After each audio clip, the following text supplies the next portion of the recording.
everybody, welcome to GeekStorm. I'm Sean Hilton, owner of Comics Q, founder of the Kokomocon. Today, I am joined by the pretentious bastard right next to me, Michael Allen Harrison. Get ready for a whole lot of beeps today. Words hurt. What? Hold on, what? Beats? Beeps. Who wants beats? Beeps. Beats? B-E-E-P-S. Like Dwight Schrute? Beep, beep, Dwight beep, Schrute beep. Farms? Shut your Whoa! Beep. Whoa! All right, that's the kind of show we're going to have today. Welcome to Public Access. Here we go. What's this public access? Oh, it's not? No. Oh, what is it? State run. This is like Pravda. This is state run. But to help you out a little bit. You know what I was doing before I did this? What? Something else. All right. What do you got on the list today, Mike? There's so much to talk about. We usually like to round off the beginning of the show with the deaths in the industry, and we have two deaths. Do we? Yeah.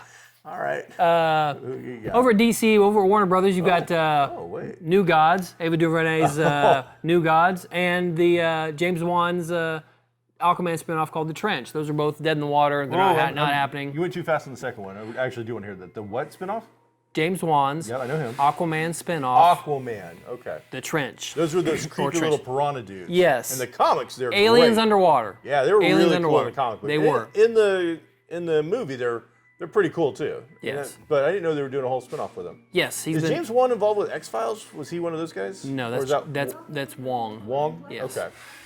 This is Wan. I always want him doing more work. He's mostly known for his horror stuff, but he's done some other stuff. And both of those are two great directors. Not, I wouldn't say widely known or mainstream known, but insiders know who they are. And Forever Gods, I think, would have come across almost like when Marvel did Guardians of the Galaxy. you mean New Gods, not Forever People, or Sorry. Yeah, that's all right. Got Forever People on the mind because I just put that up. For I know you today. did. So what a deal. So New Gods. New Gods, I think it would look a lot like Eternals for Marvel, which is coming out. And two, again, it's such a quirky off kind of a thing. I don't know. If it had been a Marvel thing, I would have scratched my head and said, I don't know about that. And then when it went big, I would have been like, oh, okay. Sure. DC, I would scratch my head and go, I don't know about that. And then when it flopped horribly, Yeah. then I'd be like, yeah. And then 5 years later, they'd give it a director's cut or something on some streaming service, and then it would do a little bit better. And then people would call for a remake of the Forever People universe. It's hard to say. The memes won't end on my social media platforms for the turn of the Snyderverse. That's your own fault. So I don't know how you get rid of that. Too I gotta late. mute everyone in the world. Once you All start, of the fans once have you to start get muted? clicky, they go, oh, he wants us. And I oh, don't. He wants I us. don't. It just doesn't stop. It's actually people. It's like my Facebook stuff of friends going on and on about bring back the Snyderverse. And I'm like, no, thanks. did you watch Superman? Wasn't that good? Did you watch Superman Batman? whoa. It wasn't that good. Man of Steel was pretty good. It was okay. Man of Steel was pretty good. How many times have you watched Man of Steel? 4 times. Well, it beats my one. You'll win. Watch me make this face. So those two are dead in the water. Projects dying left and right. Yeah. That's sad. Somebody along the line said that the Snyder Cut had something to do with it, and that in New Gods anyway, they had planned on using Darkseid, and Makes sense. that Kind of have to have them. Snyderverse kind of messed it up for him. So who knows if that's true or not? They could have been just trimming some fat that were a big chance. They need a big win is what they need. They need a big win. I don't know what it is. I don't know who's going to do it, what the property is, but that's what they need because it is not going well. In box office news, not that there's been much, King Kong Godzilla did set the COVID era record with a little over $40 million. Now, just guessing, and this is just spitballing, I would have thought in a normal period of time, King Kong Godzilla, 120 million opening would have been my guess for a week. Probably. So at 40, you're at about a third of what a normal opening is. Yeah. Plus, on top of that, though, they still got the revenue from people signing up for HBO Max. That would be only new subscriptions, though. I agree. I mean, it's hard to say. People signing up for free and then dropping out or whatnot. But even at 40 million, which any other movie would be like, oh, unless it was really low budget. Right. But I think that shows at least some signs of life that people are already looking to go back to the theater. Yeah. So the signs of death nails is probably not ringing through the air just yet. However, most of these actual movie theaters, that's a big plot of land, and for over a year now, they've been paying rent to not have any revenue. So, what was the thing with? Is it Cinescope? Some theater just got like a 40-day thing for, is it Warner Brothers, I want to say? Regal. Regal? Okay. Regal just got supposedly they've got an exclusive contract with Warner Brothers that for I think for the first year maybe the first 18, I don't know, first few months, let's say, of a movie's release, that Regal Cinemas would get it before anybody else. Gotcha. Which is pretty. That's crazy. Yeah, Regal's closed everywhere, so I don't know if. How are you going to see these movies? I don't know. But that's for 2020. One? Oh, it's going forward. I think it's 2022, I think. Okay. I think it's more like a deal that they would have made COVID regardless. I think Interesting. it's a deal that it's more of an exclusivity deal, not a. Which isn't going to help us in this local Kokomo area, because I don't know where the nearest Regal Cinema is. Westfield. Oh, that's not a nice theater anymore. No. That place is. Yeah. That was back when the first Harry Potter movie came out. That was a pretty nice theater, but Yeah. it has not been cleaned or upgraded, I want to say, in my opinion. Speaking of Godzilla vs. Kong, the guy, writer, director, showrunner, whoever of that, is been tapped to do a new Thundercats live action type of deal. I want to say reboot because it hasn't really been done as a movie. But so if that's your interest. And how can sitting right here in downtown Kokomo at Kokomo Toys and Collectibles, how could you not be a Thundercats fan? I'll tell you what. What? Amber and Todd put on one of the best shopping experiences in the entire state, if not the entire Midwest. Definitely the best within a block in any direction. Super friendly, incredibly nice. Their knowledge is beyond reproach. Their stock levels are huge. And the one thing that they're doing all the time, they buy. They do. You need some money in your pocket, go up into that attic, get into that basement, dig out those old toys, bring them on in, trade in those old memories for actual new cash so you can make some new memories. Right here at Kokomo Toys in the heart of downtown Kokomo at Geek Street. Suicide. Oh, that's right, we didn't. Man, there's been 2 or 3 previews now out for that. They had the initial one that I think really kind of blew up. I've been saying for a while, James Gunn. I think if anybody can pull this off, James Gunn. Do you think I look like James Gunn? No. Okay, now look, I put something on the internet yesterday on one of the replica prop forum and whatever. Saw it. Okay, overwhelming number of comments came back said you look like James Gunn. So maybe you could cosplay James Gunn. I should be a stunt double or something. What do you think? Because he does stunts. Suicide Squad did something interesting in that they did the Red Band trailer, but then also did a regular trailer that was mostly different. There was a few scenes that were the same, but they didn't just cut out the bad stuff. Cut the language. It was pretty funny. Yeah. So that was interesting. I did have the prediction. I don't want to ring my own bell here, but I did have the prediction, a year ago that Starro was the main villain there, and what do we see at the very end? Starro. Kaiju. Called him a kaiju. I know they called him a kaiju. Kaiju. I know, but it was Starro. Maybe. Yeah. Maybe it was Yeah, it looks good. Maybe it was a kaiju that It looks like Starro. fun. I'll go see it. Oh yeah, I can't wait. It's gonna be super fun. Yeah. And then they've shown. I can't wait to see all those bad guys get wiped out. Right. There are going to be so many dead people in that opening sequence. I'm sure that's what's going to happen. Do you think there's a Vegas Deadpool for who's going to survive the? I'm sure there is, but unfortunately, I'm sure it's leaked all over the place. I don't know. So. I don't know. NDAs. But yeah, NDAs. You live in 2021, so somebody knows. Speaking of trailers, Pete Davidson was on the cast, so who knows? Sure. Speaking of trailers, we got the new trailer for the Loki series. Very stylized. I think the people that enjoyed WandaVision, and there's a few people that are now like iffy on Falcon Winter Soldier because it's back to the traditional Marvel formula. I think they're gonna enjoy Loki. I think it's gonna be a much different, kind of a wilder, not as traditional type of thing. Oh, going back to that part where people like WandaVision aren't liking Falcon, that's just crazy. There are a few. Oh. WandaVision was fun. I'm glad they gave me something at a time when there wasn't anything. I watched the whole thing last night, 2 nights ago. It's, Because I was sick. It's whatever. But Falcon Winter Soldier, that's where I'm at. I like the action adventure over what WandaVision gave us. So, having watched WandaVision start to finish, through? all the way through, I'll just tell you that Paul Bettany was fantastic. He was amazing, and Elizabeth Olsen's getting a lot of credit where she was great. But man, he was fantastic. he really is good. Yeah. Big fan. Falcon Winter Soldier. Yeah. I like it. I'm having a good time, and which lets us talk about episode 3 that was last week. I'm a big fan. We got Baron Zemo finally, where we named him Baron Zemo. We put a mask on him. Put a mask on him, and then he went to town. And then he danced. Whatever that is. You've played a lot of D&D Pathfinder. I've run stuff for you. I've got a thing for the light switch characters that are cool.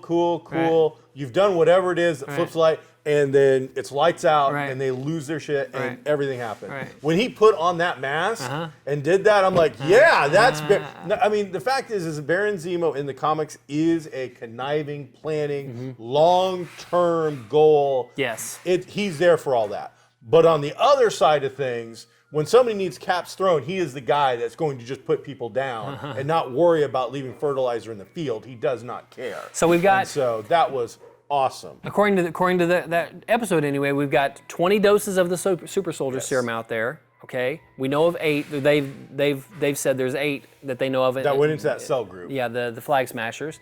So the interesting thing, will we get a Dennis Dunphy? Demolition Man. Will we get fake Cap U.S. agent? Will he get a dose of it? Will Battlestar get a dose of it? Who else is gonna get these doses, and how long will that string out? I mean, they definitely get a chance to play with some of that. I hope that is not what we turn this into. We only have 6 episodes. We're 3 in. Right. And unlike WandaVision, that took all of that time to play up, and then start paying off. This was episode 2. Oh, yeah. We were paying off. Yeah. And things were going. I feel that the Falcon Winter Soldier is giving me a lot of material in each episode, whereas in WandaVision, I always felt I was getting 1 or 2 things maybe in an episode, and what always felt like a short episode. Whereas Falcon Winter Soldier feels like it's longer, and I am getting more material. It's bombarding me. I got Sharon Carter back. We got Baron Zemo going on. We got Snake Plissken's kid with Battlestar going on. I mean, there's a lot of stuff in each episode to unravel. I can't see me going back and doing what you did with. Do you know who he is? Yeah, he's Jack Burton's kid. He never throws that shield faster than he can see. That's his line. So. Do you know who I am? And I love that actor. He's. Do you think possibly that Sharon Carter could be the power broker? Why did she get in a limo at the end with she's got a driver?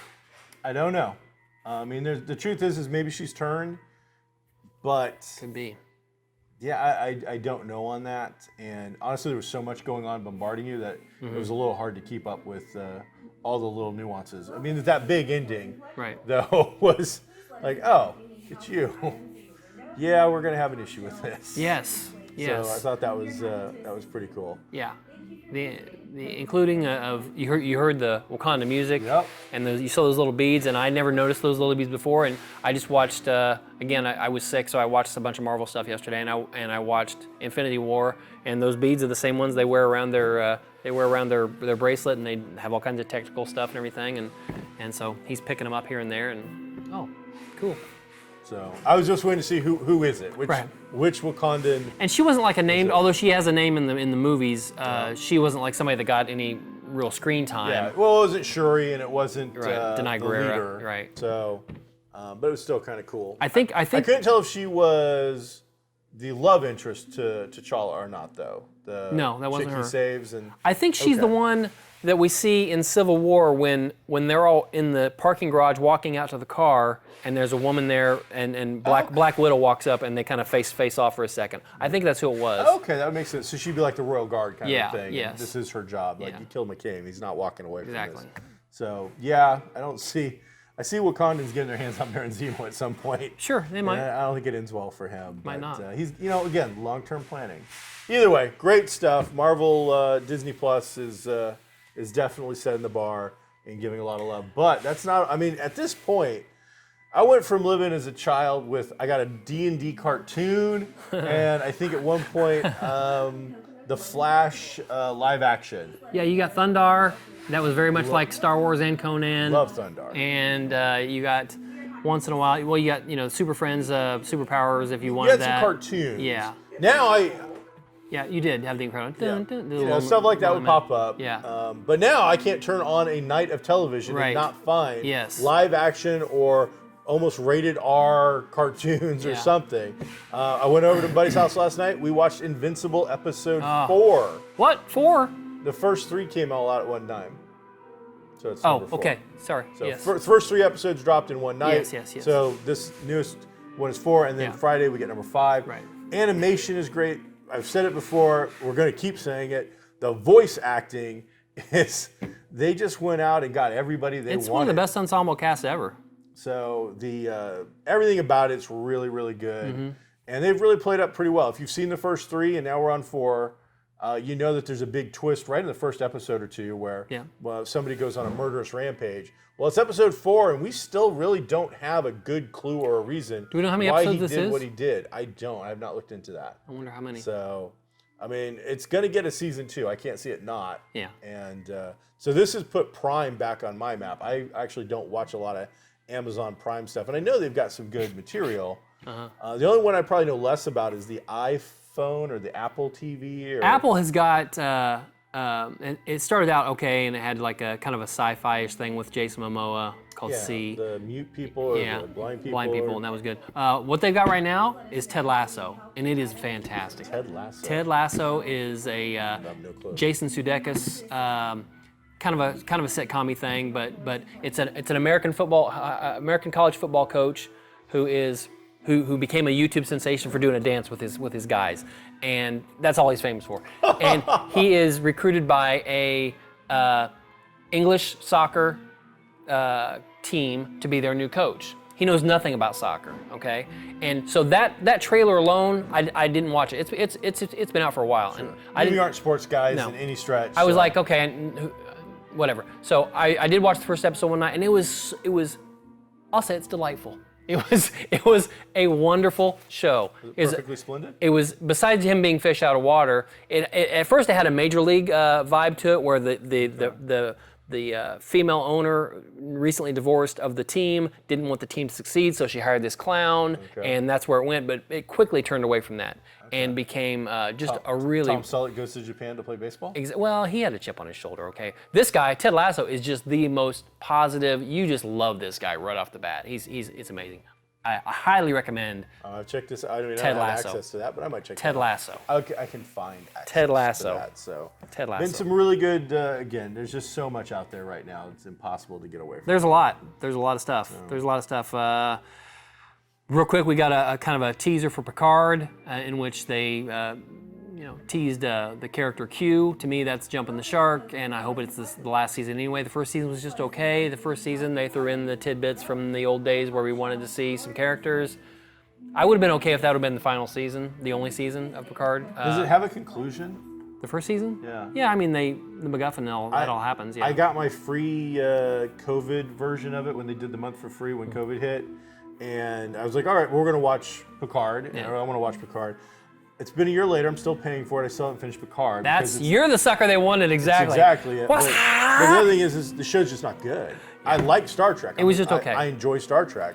They didn't give me anything except for those tidbits. Yeah. The story itself wasn't that interesting. The back characters they brought in, like his second in command after Riker or whatever, is an interesting character, but I'm like, we don't have anything with these people to be enmeshed in. So It's one of those shows that I really only watched and then many later on episodes are there? finished 8 or 10, I don't know.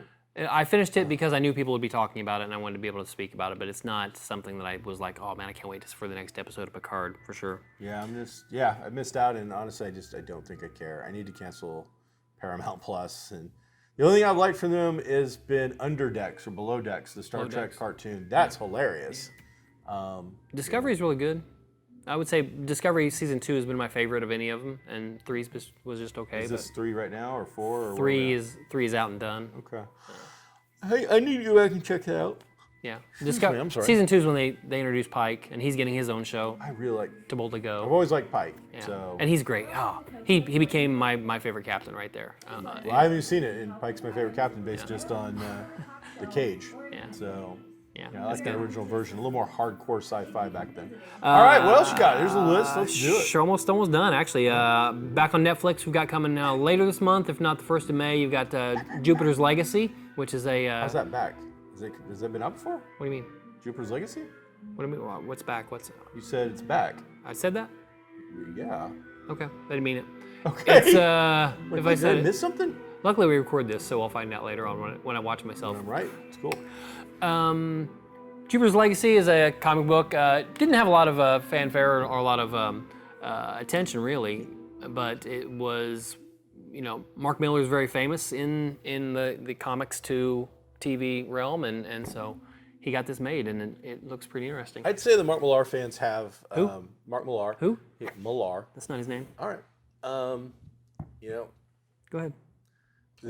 He's got a huge fan base. Millar. Miller. That's how if you pronounce it. Miller. That's how you pronounce it. And Mark Miller. And yet I've seen people spell all kinds of words all kinds of different ways, and that's not how they pronounce. That's how they say it. the words. So we'll have to see an interview where he says his name. I'll find it. I'll find it and send it to Mike and attach it, and he can put it right there. All right.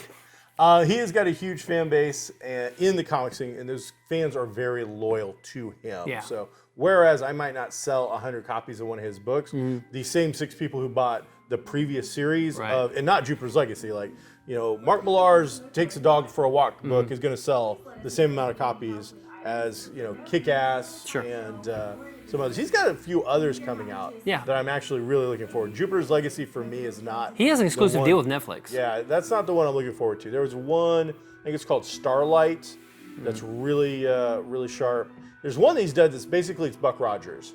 And Buck goes and has all those adventures that you would expect from a Buck Rogers thing, comes back to Earth after saving all the galaxies and whatnot, then lives out his normal life. Then when he gets into his 60s, nobody believes him. They think it's all pulp stories and self, YouTube-y kind of stuff. Sure. And they don't believe him. Well, all of a sudden the aliens show back up and they're like, hey, she's back or it's back. We need you again. So he has to go put on the ray gun and the tights again and go save the world What's in the that called? galaxy. I'll have to look it up. But it's really good. That one was a lot of fun. sounds good. There's been a couple he's done that I've actually really enjoyed. But This one seems to follow a family of some kind that is a super family. They are on an island. I don't know the origin yet at all, but they gain superpowers. They become like the saviors of whatever, and it's them throughout time. Whether we're talking about when it happened, when they first are younger, or when later on they have kids and the kids with powers and things like that. Part of it seemed a little CW to me because the theme was really family. Okay. And then part of it was very, like, somebody really loves Zack Snyder because there was a ton of just, and again, is that an insult? I don't know.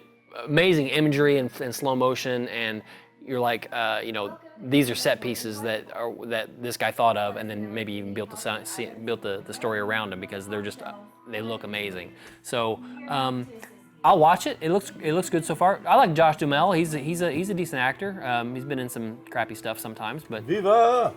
he was in Las Vegas. Sure, we don't call it Vegas, just Las Vegas. That's all. So Maybe it was just called Vegas. I don't know. There was a show called Vegas. That was Dan Tana, who was the I don't think his show was called Las Vegas. I think it was just called Vegas. I think that show was called Vegas. With Khan, Khan. wasn't it? No. Who was his boss? Oh, I don't know about the boss. I'm talking about the detective, the dark-haired detective that drove his car into the house. Like his garage was open all the time, and he drove How old in. was this show? Oh, 1970 something. Oh, yeah, that's old. Yeah, that's Vegas. That's Vegas. Well, you know what was the other one? I wonder. We're off tape. Hey, thanks for watching the show today. I think we're probably out of time or something. Are we? Where are I'm we going to at? assume that Vegas is probably the one we're talking about was probably a reboot of that one. I would imagine there's some connection. The newer one with James Caan. James Caan. Yep.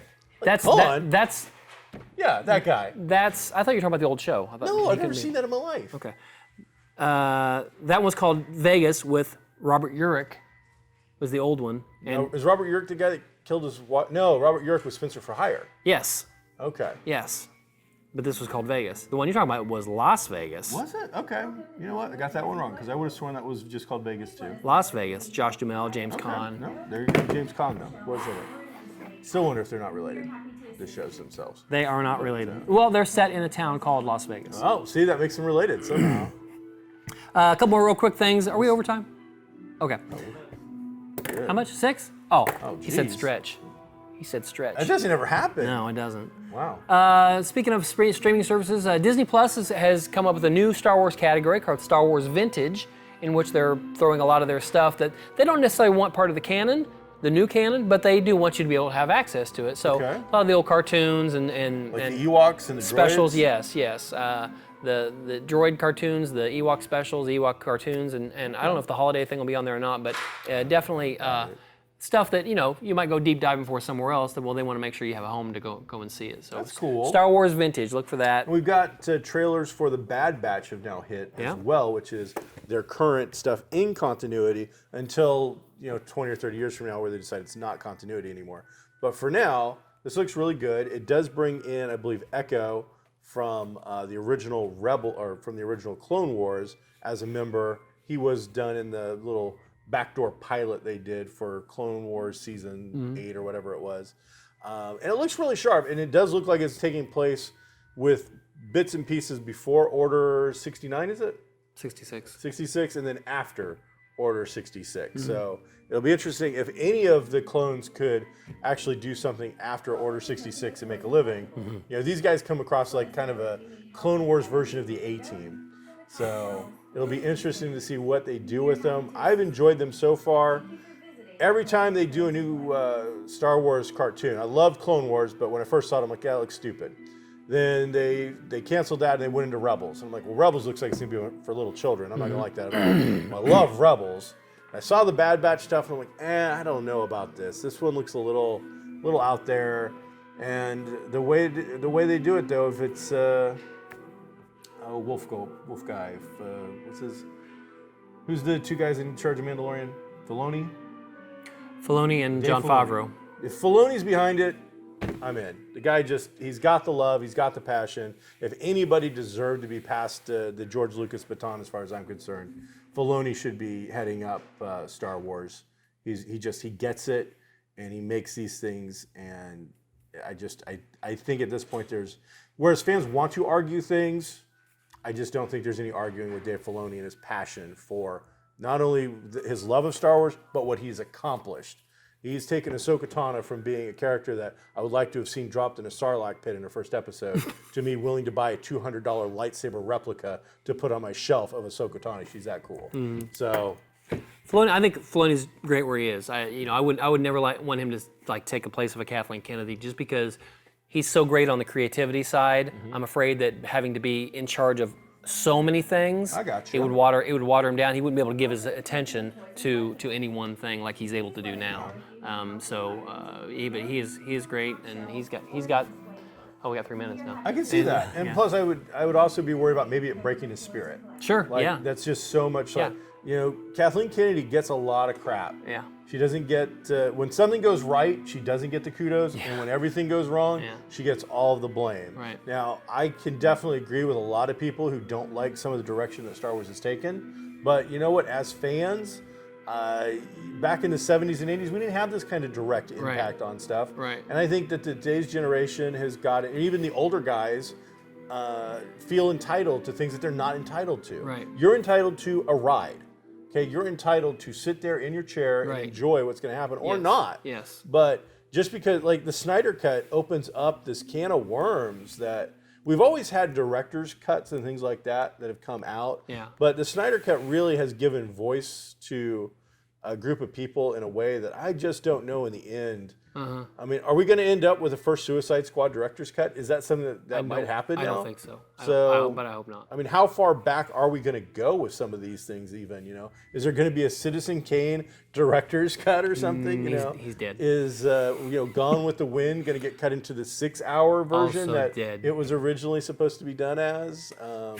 No. So, it's an interesting time for that sort of thing. So. Yeah, you know what? Here's the thing: if you're so ate up about a Star Wars movie, you've got other problems, okay? And this is me saying that. I have 56 Star Wars T-shirts, okay? I like the Star Wars. I like a Star War. You have more Star Wars T-shirts than I have clothing. Okay, I have Star Wars. I like a Star War, but I still like the movies. I had problems with part of them sometimes, and I love some of them sometimes. But man, it's not running my life. It's definitely not getting on there. It's not bothering me so much that I have to get on there and tear somebody's world apart who loved the movie to make me feel better about being able to criticize it. So you've got problems. I like the Han Solo movie. I did too. I didn't think it was another one of those. whatever. I enjoyed it. Give me more Wookiee. Yeah, I enjoyed it. And I don't think the actor was that bad. I think he got a lot of crap. Did you see Knives Out? Yes. Okay, so Netflix has signed a deal with, or is trying to sign a deal this week anyway, with Knives Out, the people who made it, for $400 million for the second and third sequel. $400 million. Now this is a movie that people liked it, but on a $40 million budget, it made $300 million in the theater. How does spending $400 million on a subscription service, on two movies, let's say they got... That's a $200 million budget. Yeah. Who the hell are you bringing in for a murder mystery for $200 million? Well, that doesn't all go to the... That's not the budget necessarily. That's the deal they're making, saying we have exclusivity to it. Okay. It's not going to the theaters. It's coming on Netflix. It was well received. People liked it.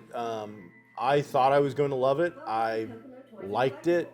I have to rewatch it because in my mind the logic of the whole movie kind of breaks down and doesn't really work. Right.